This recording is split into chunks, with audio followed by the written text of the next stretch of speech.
This is the 2016 Road King. There's really nothing new with this bike for this model year. In fact, the only changes for 2016 over last year are pretty much the paint jobs. For the color options, last year's Deep Jade Pearl and Vivid Black are still available, as is Purple Fire and Blackberry Smoke. New for this year is also Billet Silver and the Velocity Red Sunglow Two-Tones, Crushed Ice Pearl and Frosted Teal Pearl. Personally, I like this one. It's very unassuming and yet very masculine. The Road King is one of my favorite bikes because it has a lot of history to it. You could say it started about 70 years ago with the original FL models from the 40s, and not much has changed over the years. Of course, some things have changed, such as the engine and various other things, technology mostly.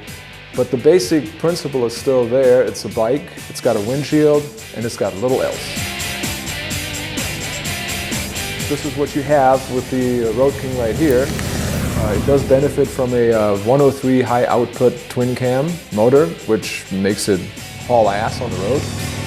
It has, of course, dual discs in the front and disc brakes in the rear, which is a far cry from the old drum brakes back then. It also has linked ABS braking, which comes in handy when you have to stop on a dime or make a quick stop on the freeway or try to get out of harm's way. And it has a beautiful windshield that's easily detachable, comes off in a split sec, and is quickly reattachable. It also has a cruise control that comes in pretty handy because you're bound to go on long distance rides with this thing. It's made for that.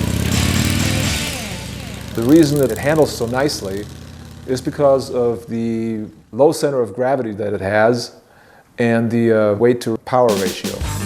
So the low center of gravity makes it easy to handle, and the weight to power ratio makes it a very agile and very fast-moving bike.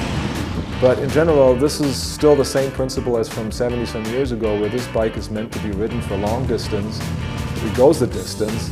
You have a large enough tank to get you from, say, Las Vegas to Salt Lake City. How far is that? I don't even know. I'm probably lying right here. Yeah, but it's about 20 miles, give or take. But it has a large enough gas tank to get you quite a distance, so you don't have to stop at a gas station every 10 minutes or so. It is part of Project Rushmore that Harley-Davidson has engaged in over the last few years. And because of this, you have the high output twin cam 103 cubic inch motor. You have the cruise control on the left handlebar. You have the ergonomic handlebars themselves that are a little bit closer to the rider, and they give you a very comfortable seating position.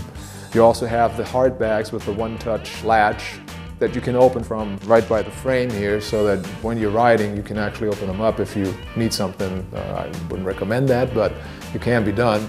Whereas with the old latches that were on the outside of the bag, you were risking losing things, being blown out by the wind or something like that.